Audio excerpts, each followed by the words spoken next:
사랑하는 여러분, 우리가 신앙생활을 하면서 가장 먼저 알아야 할 중요한 질문이 있습니다. 왜 인간에게 구원이 필요한가? 왜 하나님께서 예수님을 보내셔야 했는가? 이 질문의 답을 이해하려면 먼저 인간의 죄와 그 결과를 알아야 합니다. 오늘 우리는 웨스트민스터 소요리 문답 신앙의 핵심을 짧고 간결하게 정리한 내용 중에 12문에서 20문까지의 내용을 가지고 인간의 죄와 그 결과를 더 간결하게 줄여서 죄의 결과와 하나님의 구원의 사랑을 함께 살펴보겠습니다. 첫째, 하나님은 인간을 선하게 창조하셨습니다. 소요리 문답 12문은 이렇게 말합니다.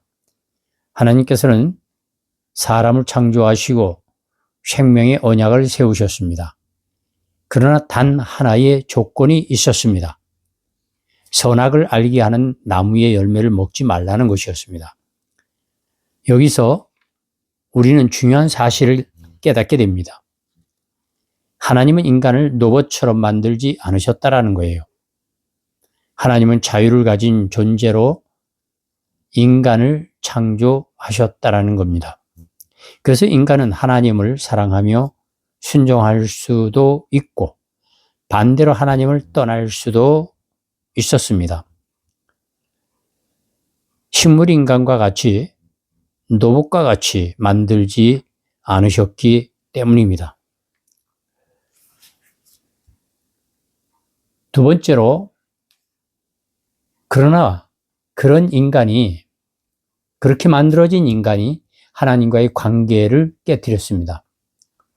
인간은 하나님 말씀에 순종하지 않았습니다. 성경에서 첫사람인 아담이 하나님의 명령을 어기고 죄를 범했습니다. 이 사건을 우리는 흔히 인간의 타락이라고 부릅니다. 그 결과 어떤 일이 일어났을까요? 소요리 문답은 이렇게 설명합니다. 아담의 죄로 인해 모든 인간의 죄 가운데에 태어나게 되었다라는 겁니다.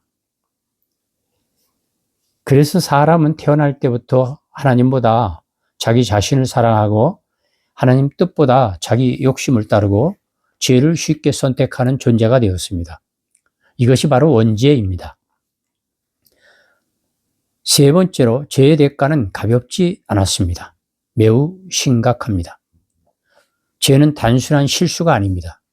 죄는 하나님 말씀을 가볍게 여기고 불순종한 것이며 죄는 하나님의 관계를 깨트리는 것입니다. 성경은 말합니다. 죄의 삭은 사망이라고요. 죄의 결과는 세 가지로 나타나는데 하나님과의 관계 단절, 삶의 고통과 죽음, 영원한 심판입니다. 하나님과 영혼이 분리되는 결과가 되었습니다. 그래서 인간은 스스로의 힘으로는 이 문제를 해결할 수가 없게 되었습니다. 네 번째로, 그러나 하나님은 죄인을 버리지 않으셨습니다. 여기서 놀라운 사실이 등장합니다. 하나님은 인간을 심판만 하지 않으셨습니다. 하나님은 구원의 길을 준비하셨습니다. 이것이 바로 복음입니다. 복음은 하나님이 죄인을 사랑하신다는 기쁜 소식입니다. 인간이 하나님을 떠났지만 하나님은 인간을 포기하지 않으셨습니다. 그래서 하나님은 구원의 약속을 주셨습니다. 그리고 그 약속이 바로 예수 그리스도를 통해서 이루어 주셨습니다.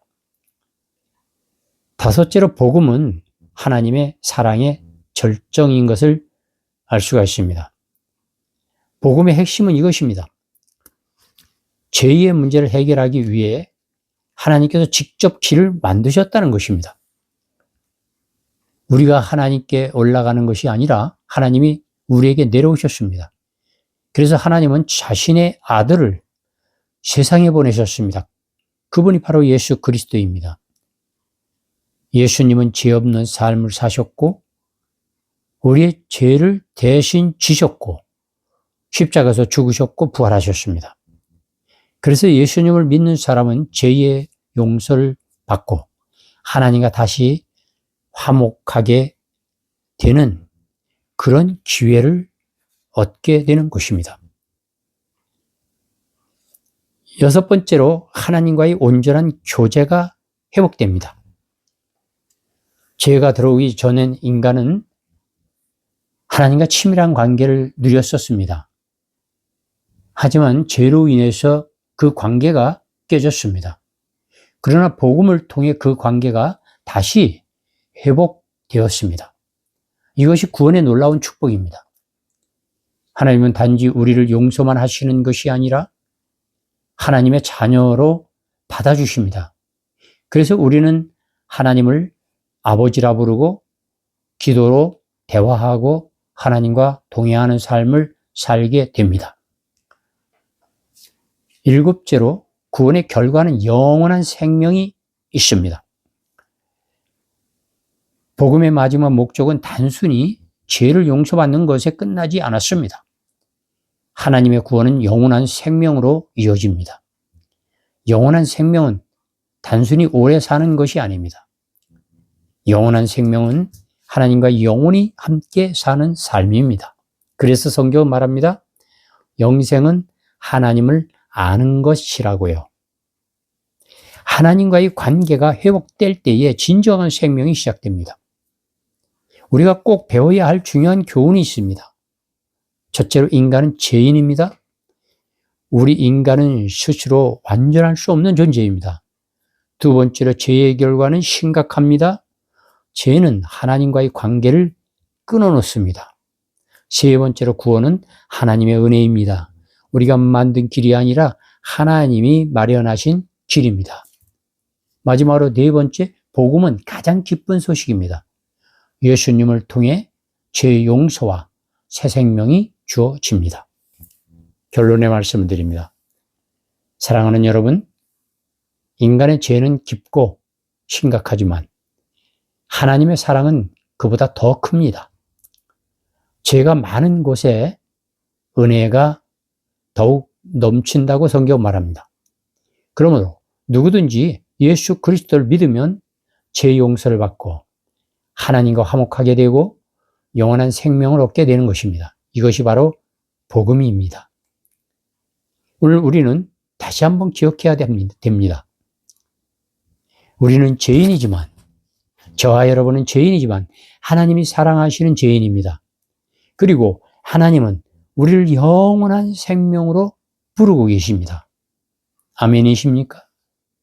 그 사랑의 뜻을 우리는 거부하지 말고 내 믿음의 연약함을 보지 말고 전능하신 하나님의 능력을 믿고 예수 그리스도의 사랑을 생각하며 제자의 삶을 변함없이 살아갈 수 있는, 주님 부르시는 그날까지 하나님과 동행하는 삶을 살 수 있는 저와 여러분 되시길 주님의 이름으로 축복합니다.